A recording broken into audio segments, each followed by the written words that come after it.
Well, hey now everyone, Steve Sievers for Bionic Buzz. Welcome back to another Zoom interview. I'm joined again with my special co-host, DJ Rossstar. Ross, how's it going? It's going good, Steve. I feel good. I'm 10 pounds lighter than I was a month ago. So everything is good here. Nice. Well, I'll let you introduce our special guest and talk about the background with you with them, I guess, back in the day. Oh, wow. Well, let's let him introduce himself and then we'll get to that. Okay. Hey, Reggie from the Hire. It's been a long time doing an interview like this with Mr. Rossstar here. So, I'm excited. Do you remember when you were on Ross's show back in the day with his apartment in Los Angeles, right? Absolutely. Yeah. I don't know how many times, but I know there was at least once because BuzzNet came and took professional photos of us, and we had those on the BuzzNet page for quite a while. And there was one time before that, I believe, too. And that was a little less formal. So, yeah. I want to ask you, first off, the Hire is back. Yeah. And if people are just finding out about that from this interview, who is in the band now? Because you've gone through, a few lineup changes when you were active in the beginning, or in the, when you were active, you had different lineup changes. So who's in the band today? So myself, obviously, Seth, George, and then also Tom and Jay, who are original members. They will help write with us, but they don't want to do any touring or play any shows. So they're kind of involved, but from a distance. So that's kind of the main players. So who was the first person that got the reunion going? I think it was Seth and I just sort of together. We, like I was telling you guys, off the air or out, whatever. Seth, we just created an Instagram in 2020. And so when we created it, like a lot of people started to follow us and be like, hey, miss you guys. So then Seth and I went over to Seth's house and we did like an acoustic, just me and him doing histrionics. And this was during the pandemic at this point. And it got a lot of really good feedback. And we posted it. And then like a bunch of people started to hit us up and be like, hey, you want to play shows? You want to do this? You want to do that? And so we were just like, yeah, sure. And then we ended up doing an acoustic streaming show from a venue in downtown Vegas. And then that kind of went from there. Were you and Seth still hanging out like once a week, or did you lose touch for a while before you got back together? We never lost touch like completely. I never lost touch with any of them. And I would see Seth out and about every now and again, but we weren't hanging out every week or anything like that. But yeah. Like if I heard like a song, because I know exactly what kind of music Seth likes, and that goes for Tom as well. Like, and I would always just kind of send him like a song. I was like, hey, I know you like this song, and that's kind of the way we stayed in touch, was music, but just not our own music. You mind getting into the history of you guys, where you were back in the day, and then we broke up, and then for those of you who know about you guys. Yeah, so the I'll try to keep this as brief as possible. Yeah. But the band formed when they were in high school, and I didn't join the band until 2005. And they formed in 2002 or 3, and they were originally called September Star. And of course. And so then they went out to California and they recorded like 5 songs with the guitar player for Seosin, Bo. They spent money and they invested in themselves, and then they ended up getting a record deal from Fiddler. Do you remember that label? Yeah. So they released this EP and they released Histrionics on Fiddler, and then they had a guitar player leave, and it's at this point it's Jay, Seth, Tom, and Pat those are like and James. Those 5 were the original members. Then James, the guitar player, left. I was playing in a different band in Vegas at the time. Tom, the other guitar player in the Hire, called me, or no, he's hit me up on AIM. This is how long ago this was. AOL Instant Messenger. Yeah. He hit me up on AIM and was like, hey, James left the band. Do you want to come try out? So I went and tried out, and I was already a fan. And so I knew the songs, and I immediately was ushered into the band. So then from there on out, it was me, Pat, Tom, Jay, and Seth. Pat, we had some conflicting interests, and he departed in 2007, and then Tom left in 2008, and it was just me, Seth, Jay until 2011. That's when we played our last show as the Hire until recently. So that's cool. The shortest version I can give you of it. And then you said you added somebody named George to the band? So Pat left in 2007, and we had this guy Doug Fresh. He was a drum tech for Boys Like Girls. Awesome. He joined the band for a couple years, and then he decided he wanted to do something else. Then after that, George, for the last 2 years that we were a band, George was our drummer. So that's why the members right now are Seth, George, me. Wow. So a 3-piece, from a 5-piece to a 4 to a 5 to a 4 to a 3. we have a bass player when we play live, and it works out fine. He's just not in the promo photos. That's the only difference. He's a really nice guy. His name's Woz, W-O-Z. He's like a really well-known bassist in the cover scene in Vegas, which is it's like a really, if you can play, a lot of songs, move to Las Vegas and you can make a really good living playing cover songs in Las Vegas. Same thing over here. I was gonna say in Nashville too. Yeah, that's all I hear all day are covers. Some of the paid gigs in Vegas, so you're playing on like huge stages on Fremont Street, like those. Seth does it too. He did for a while, and they make really good money doing it. So, nice. Yeah. So let me ask you: some people, when their band breaks up or takes a hiatus, they still work in music. They become like a manager or something else behind the scenes. Did you do anything in the music world the last 10 years that you were out of the band? So I played guitar for this hip hop like R&B singer for a little while, and it was actually really fun because it was just like a totally different thing. Style and whatnot. I played maybe like 10 shows with him. It wasn't like a serious thing, but that was really the only thing after the Hire that I did musically. That was it. Wow. And then I still always recorded songs and did things to myself, play guitar basically every day. It's not like I just totally just put down my guitar and let it collect dust in the closet. I was playing every day. I had like a cool little, I still do. I still have my little mini studio that I can get solid sounding demos down. But professionally, I went into a totally different space. I went into Airbnbs. So wow. I got into, that world of investing in property and turning it into Airbnbs. Smart. Yeah, the smart world. I wish I thought of that. Yeah, seriously. Me too. Started that in like 2015, 16. Yeah, right. Yeah, see, you were like, that was almost when it was like too many people doing it, but you got in right before. Yeah, it was a really good time to get into it because properties were inexpensive. Yep. And yeah, it was there wasn't a ton of hosts, so, and even for me now, because I have so many reviews on my platform or my profile on Airbnb, I stand out more so than people that are just starting. So what, have you ever gone to one of your properties and it was completely destroyed, or did you see something disgusting in there that wasn't cleaned up by like the maid that you have come in there and clean up the property after? I mean, I've seen like none of my properties have been destroyed, thank God. Mainly because I don't allow people just to stay for one night. It's a 2-night minimum, so that's a way to kind of limit that. Most people that want to have parties, they want to come in for a night and get out, and that's it.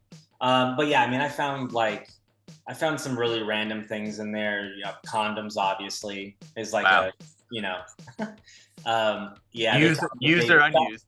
Yeah, on both. Both. Yeah, that's the world. It's like going into a hotel room. Yeah. So yeah, I mean, just the other day I went into one and the housekeepers had like they had left just like one shoe And I was like, how did you just leave the one shoe? Like, I don't know. I don't know. It's just like random things like that. It's like silly shit. So I don't do Airbnb that often, but I did one in North Carolina for my birthday in June, and there were so many spiders in that house and spider webs. I couldn't believe that. Like the lady, was running a business like that. It was really disgusting. Yeah. See that. And it wasn't cheap. It wasn't cheap either at all.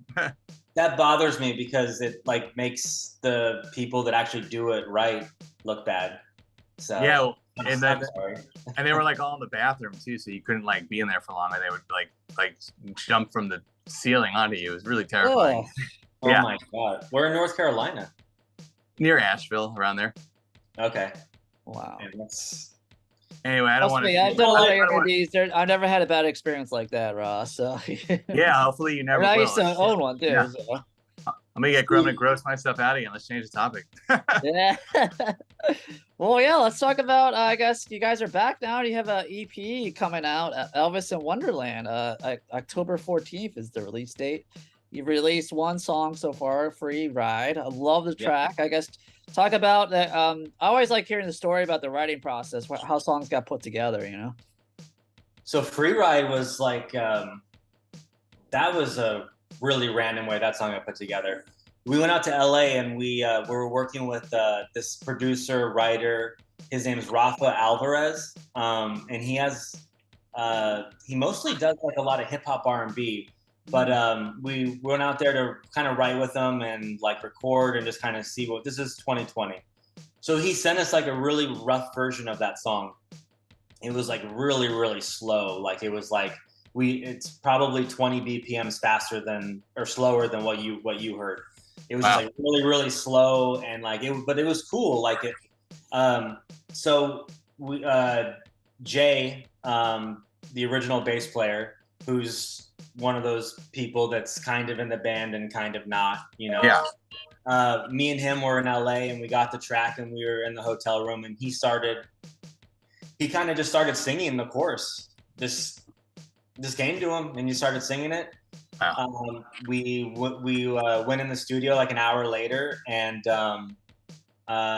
we started to work on that song and we all like the demo. I wish I had it, it's somewhere, but the original demo of that song is me, him, and then this Rafa guy I was telling you about. We all sing on it. It sounds really boy bandy. Oh wow! But I like yeah, to hear that someday. Yeah, no, it's pretty interesting. It's kind of cool, I guess. But anyways, yeah. So he had the chorus, and then we were like, I had a verse idea, like the lyrics and like the melody, and then it just kind of went like that. That song, after we kind of structured it vocally, that song was done in like an hour. It was recorded really, really quickly. As far as like the demo and the finished version are identical, except it's just a different guitars were recorded and drums, and obviously Seth sings on it. So that's really cool. Yeah, so that's how that one was written. Will the other songs have a similar sound? Like they all sound like The Higher, what we know from you guys already? Yeah, none of the other songs sound like Free Ride. It's like if you listen to any of our records, we kind of tap a lot of different genres. There's, some songs are going to be more rock, some songs are going to be more straightforward pop. Some will even have like a little R&B to it, like white boy R&B, Seth R&B. Yeah. But anyway, it's like so. There's a little bit of that. There's a song that's a little bit more rock than Free Ride. There's a song that's like really kind of, I hate to say this, but it is what it is. It's like kind of cutesy, emo-y kind of vibe. Ooh. That's good. I'm gonna guess 4s in the morning is the emo one, huh?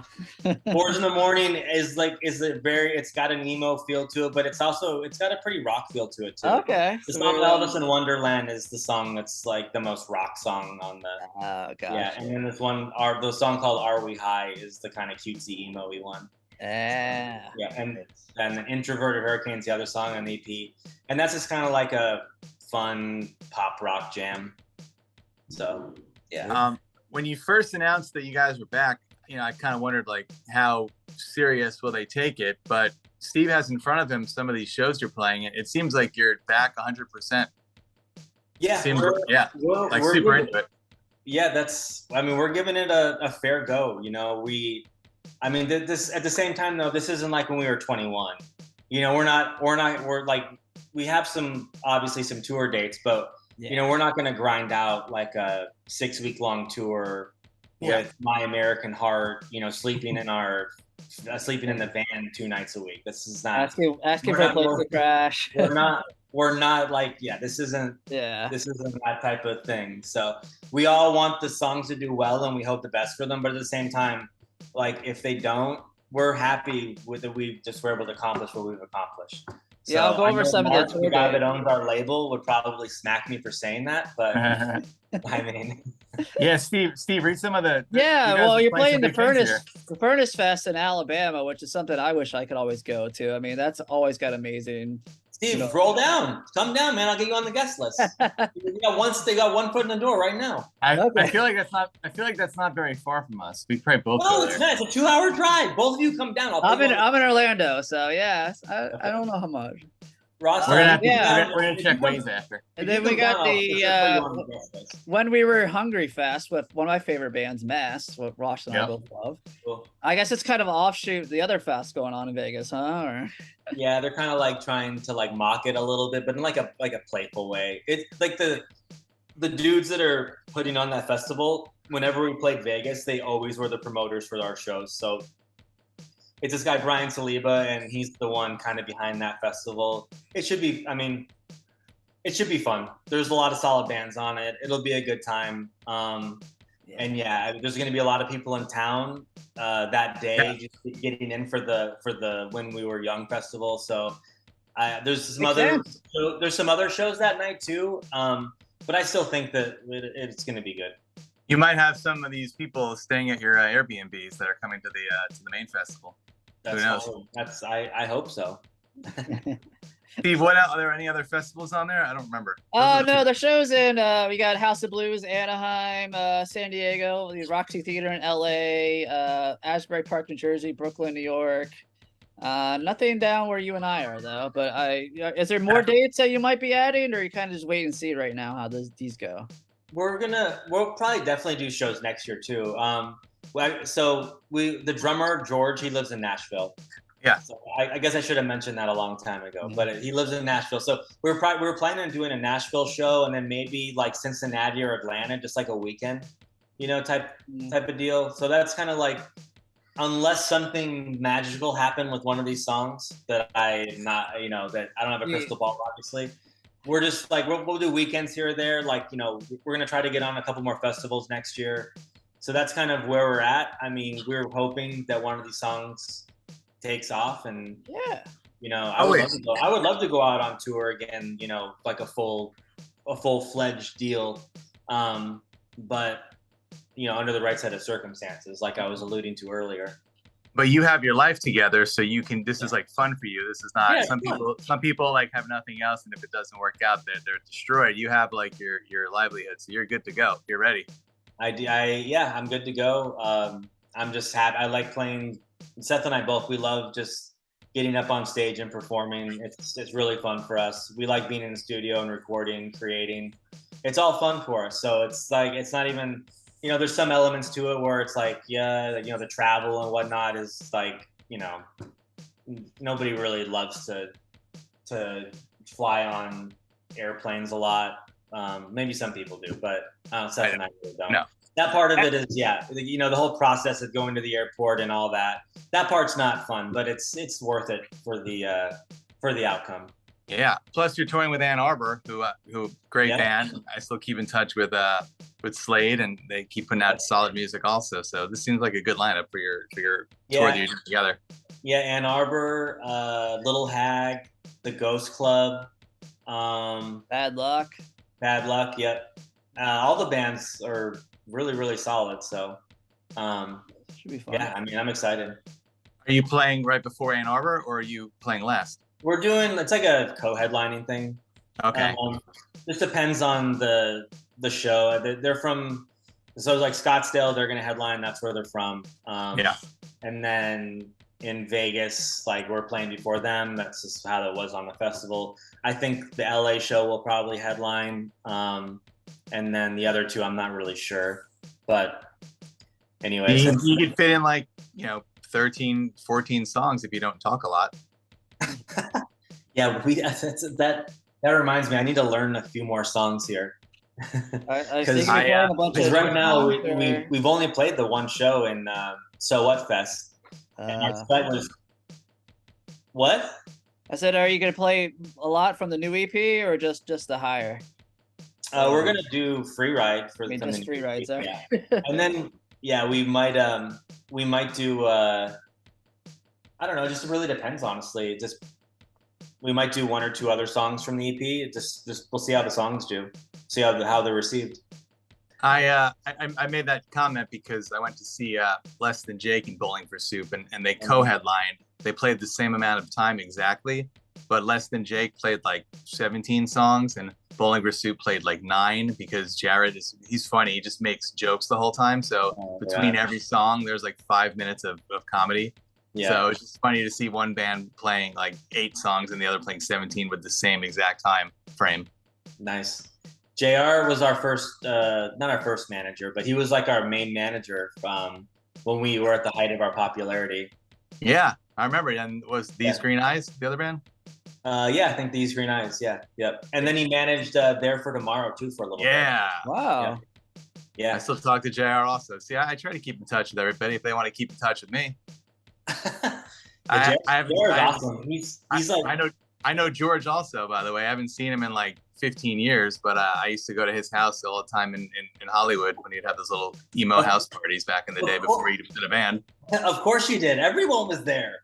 Yeah. It's like so many people have rolled through that house. It's unbelievable. You remember it was him and Rami, who I used to call Emo Rami, and they had some good parties there.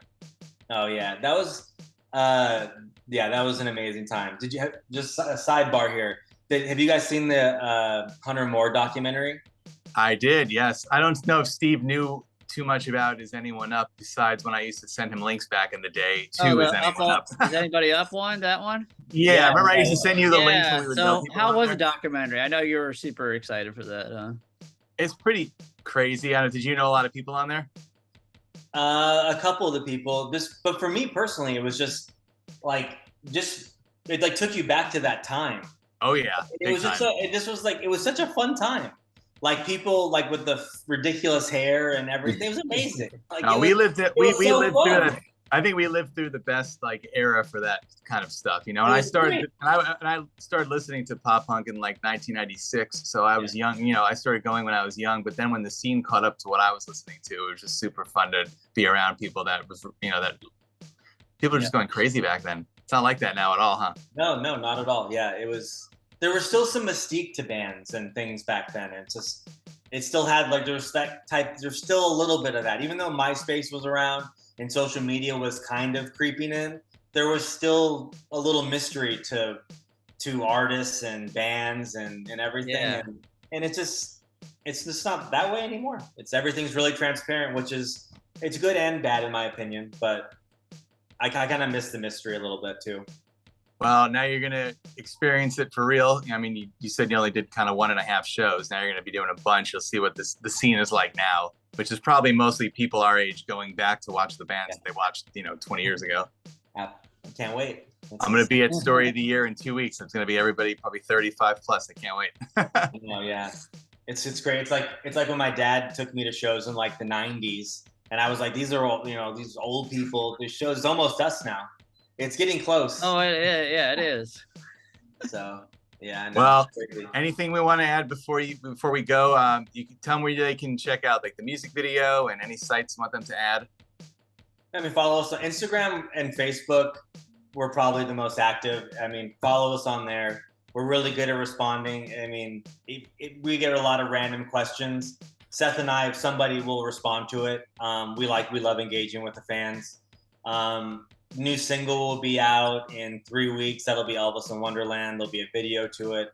So keep your eyes out for that. Keep streaming. The theme Elvis going to be back in the music video? Oh, yeah. We have a whole theme going on with Elvis. Nice. Awesome. Yeah. Actually, that's another movie, Steve, you need to watch, is the new Elvis movie with Tom Hanks. That was also really good. Nice. So hold on, one quick thing. The Elvis in the free ride video, and then he's also going to be in the next video. I found him on Craigslist. I posted an ad saying I needed an Elvis, and he was the very first person to respond. And it was just pure luck. He was awesome. Like, of all the people to respond, he was like exactly what we were looking for, and it was pretty funny. That's really cool. Because I know because I got some other Elvises that wanted to do it, and then they sent me their little headshots and whatever, and they was awful. So, yeah. One thing before we go, I just want to thank you. I don't know if it was you personally, but we'll pretend it was you. One of the only bands out of the 1,000+ I interviewed that actually thanked me on a record. I think it was On Fire in the liner notes. Yeah. So out of like 1,000 bands, I think I've been thanked in like 20 albums, and you were one of the 20. So I really appreciate that. Oh, no problem. I'm gonna have to go look at the CD and see who thanked you. Yeah, I think it's maybe the band thanked you as a whole. The higher thanks. It's like collective. Yeah, the higher. Yeah, for sure. But no, I really appreciate that. And back in the day when people when there were CDs, to me that was like so exciting to go from just being a music fan in New York to interviewing bands and having them thank me. It was just so cool, and I still have all the booklets and everything. No problem. And honestly, there's a good chance that it was me that suggested that. So I'm gonna say it was you. Steve, wrap it up. Thank you so much for doing this, by the way. Yeah, thank you. Good to meet you. Good to meet you, Steve. Good to see you again, Rossstar. You know where I am, so come on. Come on down and to the right and come visit. Cool. All right. Well, thanks for watching, everyone. Make sure to check out facebook.com/thehighermusic for their Facebook page. All the info we just talked about is on there, and hopefully see you live sometime. Maybe in Alabama. I want to go to a full show. We're not going to the mini set. Let's go to a real one, Steve. Yeah. All right. Come down to Furnace. Like I said, I'll get you guys on the list. I'm gonna Waze that right now. Talk to you soon, man. All right. Bye. Bye, guys. Bye.